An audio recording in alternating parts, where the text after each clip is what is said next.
Namaste, good evening.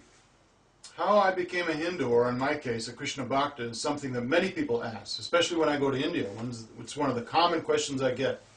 Or what attracted me so much to India and its culture. Many people wonder why. If I'm born in the opulence and decadence of the West, would I be so interested in India? So how I became a Krishna Bhakta goes back to when I was a teenager, when I became a musician. I spent time hanging out with other musicians, artists, and hippies of the area, and though we would express ourselves in various ways, we would still get serious at times and sit down and wonder what was our real purpose in this life and where we really fit into this world. Then, in my later teenage years, I had to sit my guitar down for a while and do some considerable research into the various philosophies and spiritual paths of the world to find some solid answers for the real purpose of life, which to me was my most perplexing question.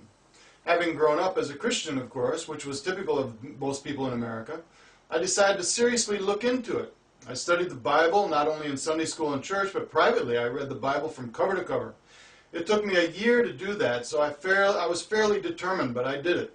This was simply to see what was really contained in its pages. I was just very curious, but I had more questions that it could answer. So I had to keep searching for the spiritual knowledge I wanted to know, because if you look deeply into the Bible, it mostly covers moralistic principles and histories and stories, of course, of what to do and what not to do. So these, of course, are necessary for any religious path, but it is only the beginning. I wanted to know more about spiritual knowledge and the process to increase my spiritual perception. The fact of the matter is that most religions start with faith and end with faith and don't necessarily encourage one's own spiritual realizations. And thus it leaves little spiritual experiences or realizations in between. So obviously I had to look elsewhere for the information I needed. Now, is that being difficult? I don't think so, not according to my logic anyway, because I was just asking the kind of questions that any inquisitive or decent human being would ask. But if you look, what does the Bible say about God? Or even in simple matters, such as what is his form, what does he look like, other than mentioning that he appeared as a burning bush or a dove, etc., it does not say much. It also says he is a jealous and angry God.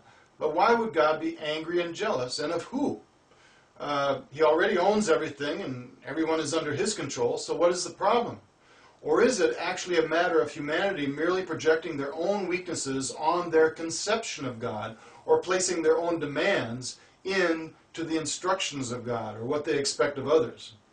In such a case, the conception of God that is presented is not really God at all, but merely mankind's idea of what God is based on, according to their own weaknesses or imagination. Well, this was not what I wanted to learn. Furthermore, what does the Bible really say about the soul, about our spiritual nature, about our spiritual relationship with God and each other, or even about heaven and hell, or things like that? Furthermore, it was completely absent of any description of the soul, thus it really does not say all that much regarding higher spiritual knowledge, which means there are numerous questions left unanswered. So where do we go to find the answers? Well, I had to look everywhere, so therefore I studied, Judaism, Egyptology, even magic, witchcraft, I Ching, palmistry, tarot, voodoo, Zen Buddhism, even mysticism, yoga, of course, and many other esoteric topics. I even read most of the Quran. However, the problems I had with the Bible were the same as with the Quran. In this way, it became obvious to me that all religions are not the same. They definitely take you to different levels of understanding. Thus, I had to continue looking for the answers I needed for a higher understanding and for things to make sense to me. But fear-based religions, or those that promise hell and punishment if not followed, were not for me.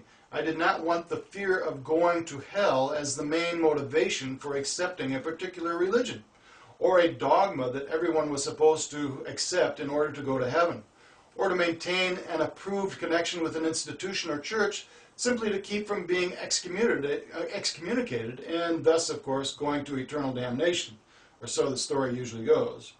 I wanted a path that could give me a natural and progressive way to attain a clear perception of the spiritual dimension, and not a dogma or a fear-based indoctrination or blind faith.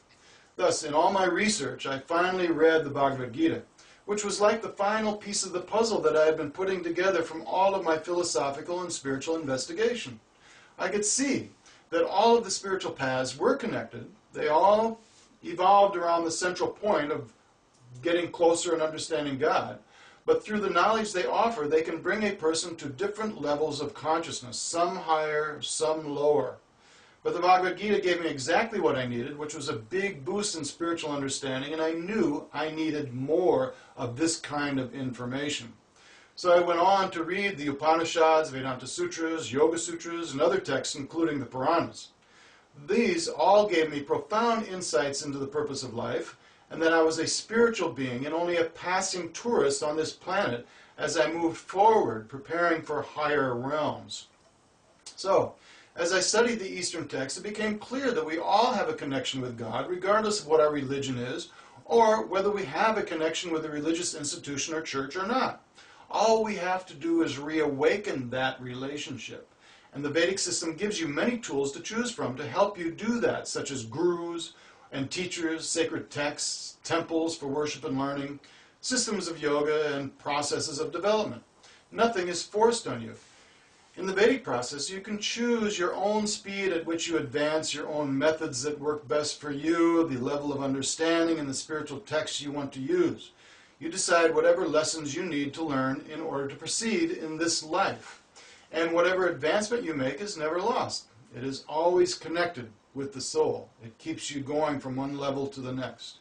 It is a matter of proceeding at the rate that works best for you so that your spiritual progress unfolds naturally, not artificially, not superficially, and certainly not something that's forced on you. The Vedic system expects you to have your own spiritual awakenings and experiences when you are ready for them or developed enough. There is no time limit. It's not this life or nothing at all, but so many lives can be incorporated in your progress. The point is that the more spiritual you become, the more you can perceive that which is spiritual. That is the key. In such a way, the spiritual dimension no longer remains a mystery or merely something you study and learn about, or something that's shoved down your throat, or a dogma that must be followed and believed in, but it becomes a reality, something to experience and directly perceive. And that makes all the difference. Thus, I imbibed the teachings within the Vedic text and that of Lord Krishna and took up the path of yoga, especially bhakti yoga, or devotional service, and became a Krishna Bhakta. Thereafter, I lived in an ashram to practice, study, and be trained in the Vedic teachings and learn the way of regulated spiritual life, or sadhana, along with temple rituals, or puja, and so forth until I became initiated into the Brahma Gaudiya Sampradaya under the auspices of Srila A.C. Bhaktivedanta Swami Prabhupada, and when that was then given the name of Sri Nandanandana Das. Several months later, I was also Brahminically initiated as well. One of the reasons why I became a Krishna Bhakta is that he is the God of unconditional love, which is something that everyone is looking for. And he also instructed in the Bhagavad Gita to stand up and protect Sanatana Dharma for the benefit of others. At the Battle of Kurukshetra, Arjuna wanted to leave the battlefield and go to the forest and meditate. Not a bad idea, but Lord Krishna said no. It was best to do one's duty and stand up to protect Dharma, not only for oneself, but for all others as well. By working for the benefit of others in such a way, one simultaneously helps oneself, and you get a little of the credit or punya for whatever advancement others make because of your endeavors. And now this is one of my main activities, not only pursuing my own practice of Sanatana Dharma, but helping to preserve, protect, and promote or explain Vedic culture so others can understand, utilize, and benefit from it. And this is why I engage in making these kind of talks and writing so many books and have such a big website to help others understand this knowledge. I have studied all the world religions, and no other text or scripture offers such a depth of spiritual information. That is why I've concluded that the Vedic philosophy is the last bastion of deep spiritual truth and knowledge. Nothing offers what it does. Vedic culture essentially takes up where the Western religions leave off. Anybody can take it up, and anybody can learn more from whatever level of spiritual knowledge they're coming from. Though I may respect all paths, and still study portions of them for comparative reasons, what is the point of going back to something less profound, less expansive, less spiritual, or even less dynamic than what we have in the Dharmic tradition and philosophy as found in India? In this way, Vedic culture, Sanatana Dharma, gave me the insights I needed to understand the purpose of life, what I was doing here, where I came from, and where I'm going based on my actions in this life, and how to acquire the highest levels of spiritual perception. It gave me the means to keep going in this world, and for me, without those things, my life remained incomplete and void of real meaning. Why bother with something that made little sense to me? And materialistic life was just that, something that made no sense to me. So I will continue to follow Sanatana Dharma, as well as work to preserve, protect, and promote it for the benefit of others until the day I die.